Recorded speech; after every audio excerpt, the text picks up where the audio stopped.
Thanks, Mark, and friends, it's good to be with you again.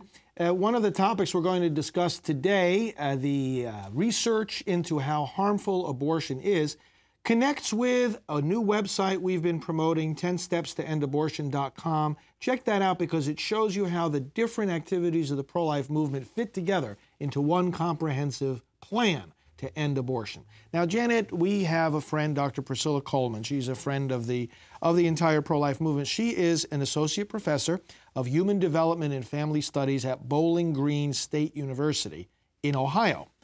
And Priscilla came to visit with us recently, did a segment which we're going to show our viewers. And you know, it's very helpful because so many working in the pro-life movement know how difficult it is sometimes when they stand up and say, well, abortion harms women. We know that. We know it from the women that are in the testimonies alone. It's quite clear from the Silent No More Awareness campaign. And yet it seems that every time people bring that up, they get caught in this crossfire of competing studies. You know, oh, well, this association says it's okay, and this other study says there's minimal or no after effects. And then people don't know what to make of the whole topic because they say, well, isn't there some way to establish clearly that there is this damage because we know so many people who are harmed by it. And of course there is. There is. And one of the points, you know, Priscilla has been really researching these studies for decades. And one of the things she points out is that some of the very researchers are prejudiced by their view of abortion. And then so how they look or study it is also then skewed. Yes. And that's very interesting. So recently we kind of asked Priscilla, come on, in layman's terms, help us figure out, like, you know, give us the information, basically. So let's see what Priscilla had to say. We do have definitive evidence that abortion is systematically related to an increased risk for depression, for anxiety, substance abuse, and suicidal behaviors. So, and I testified to that effect in court, and I wholeheartedly believe that the literature is sufficient to say that. And the problem now is getting the professional organizations to objectively look at the published literature and conclude that yes, abortion can be problematic for many women. And once the professional organizations accept this fact, the challenge will be to get the information out to the average person. And that's what I've struggled with after publishing so many studies. It's disheartening to realize the average person doesn't know the potential harms of abortion. The newspapers don't address this. People don't talk about it. And so we have this wealth of research that just isn't accessible. What they will do is they'll take a study. For example, David Ferguson from New Zealand, who's actually pro-choice, but he's a very honest scientist who went into the study of the psychological effects expecting to confirm his belief that abortion is not problematic. Well, the data was the opposite. And so he is very strong advocate for doing this science, for doing more research on this topic. He's concerned for women. But here this guy is completely pro-choice. He's an atheist, very vocal about who he is and about the data. So this was, traumatic to the other side to have this guy come out with this study. And so what the APA had to incorporate that study in their review of the literature that was, they began it in 2007 and it came out in 2008.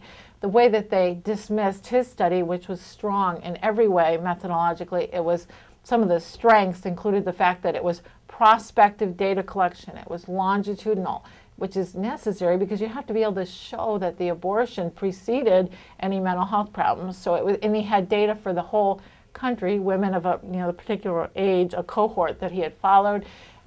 Very high retention. A lot of these studies lose participants, across the data collection effort. So he had a very high retention. He had very strong measures of the mental health problems. Some studies will just have an item or two, are you more depressed? But he had comprehensive psychological assessments of the outcomes that he measured. So there's one little thing that maybe compromised it a little bit, and some people, it only had 500 people, and so then they said it's not big enough, but actually it had the statistical power that was sufficient size to analyze the questions he was interested in. So they look for some nitpicky detail, and then they dismiss the whole study based on that. And they do that to our studies all the time. And sometimes what they say about our studies isn't even true.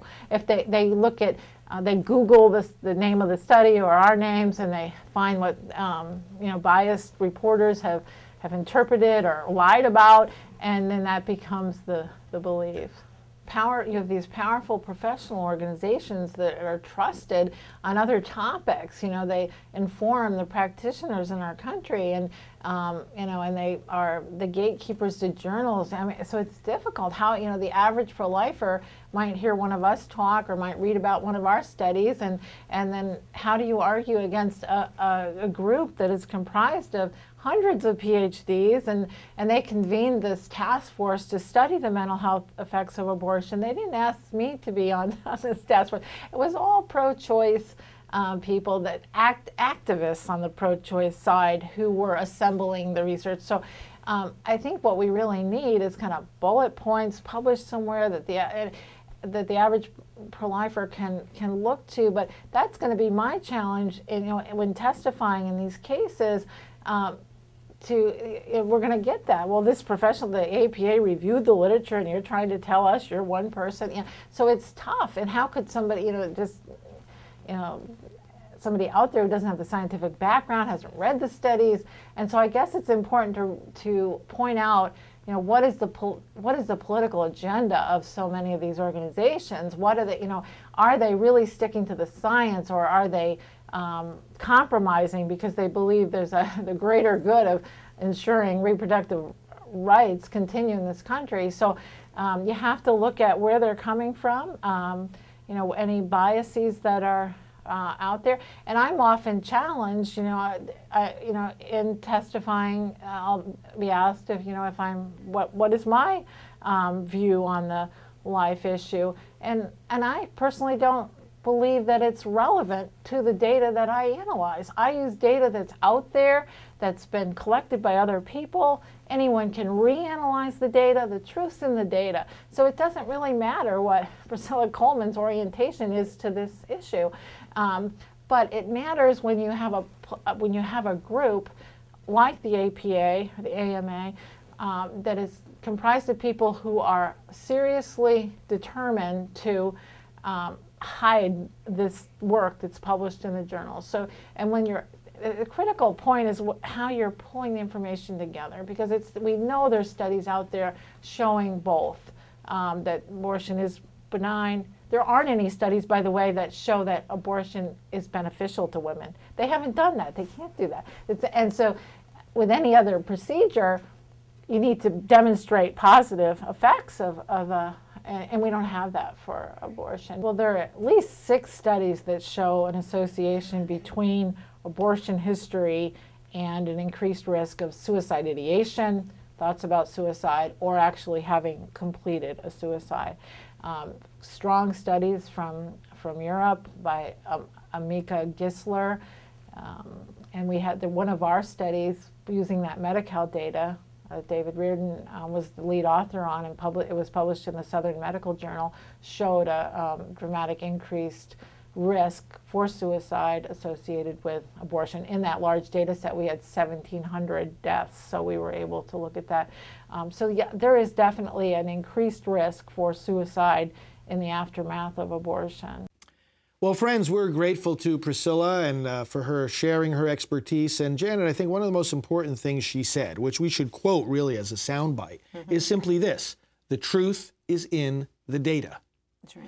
If people on the other side of this issue want to point to Priscilla, and they have done this, and say, well, yeah, but she's pro-life, our answer should be whether it's Priscilla or the man in the moon. Right. If you're dealing with the same studies, the truth is in the study, not right. in your particular viewpoint. Right. And by the way, it's very offensive when people say this, oh, well, you're pro-life, as if a pro-life person can't be a good, objective researcher. That's right. Don't tell me that. I mean, as she herself pointed out, a lot of the researchers who call themselves pro-choice still were honest enough to be able to point to the conclusions leading to say that abortion is in fact harmful. That's right. And one key point she makes is that there is no study that shows that abortion is beneficial to women. There's no benefit. No benefit. Now, if you're going to do a medical procedure, isn't the first question you're going to ask, what benefit does this procedure bring to my patient? Well, of course, because a medical procedure is supposed to help cure or fix something that the body is supposed to be doing correctly but isn't doing. Right. Abortion doesn't do that. It takes something that the body is supposed to be doing and undoes it. And undoes it. And undoes it. You know, so This is not medicine. It's really not. It's butchery. It's not medicine. It really is.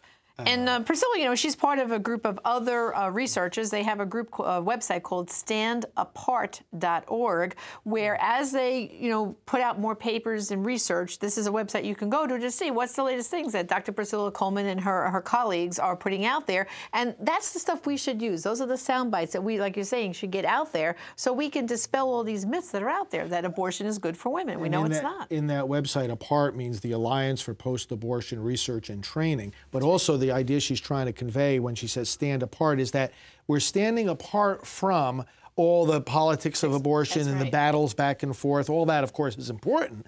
But she's saying here we're just looking at an objective question. Right. What does abortion do to the woman? Exactly. And anybody, no matter what their view about abortion, anybody who claims to care about the health of women needs to be challenged with this question. Have you looked at the data?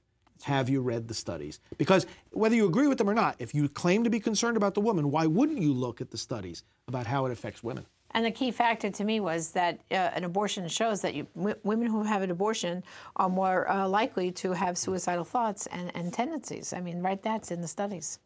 We have a prayer campaign coming up. That's right, and it's August, and at the end of this month, we start our novena for the Feast of Mother Teresa. And again, they can go to our website, priestforlife.org/store if they want to go to our store, or prayercampaign.org, where they can see all the prayers that we have throughout the year, but they can order this prayer absolutely free for their parish or their family. Well, thanks, Janet. And now, Mark, back to you.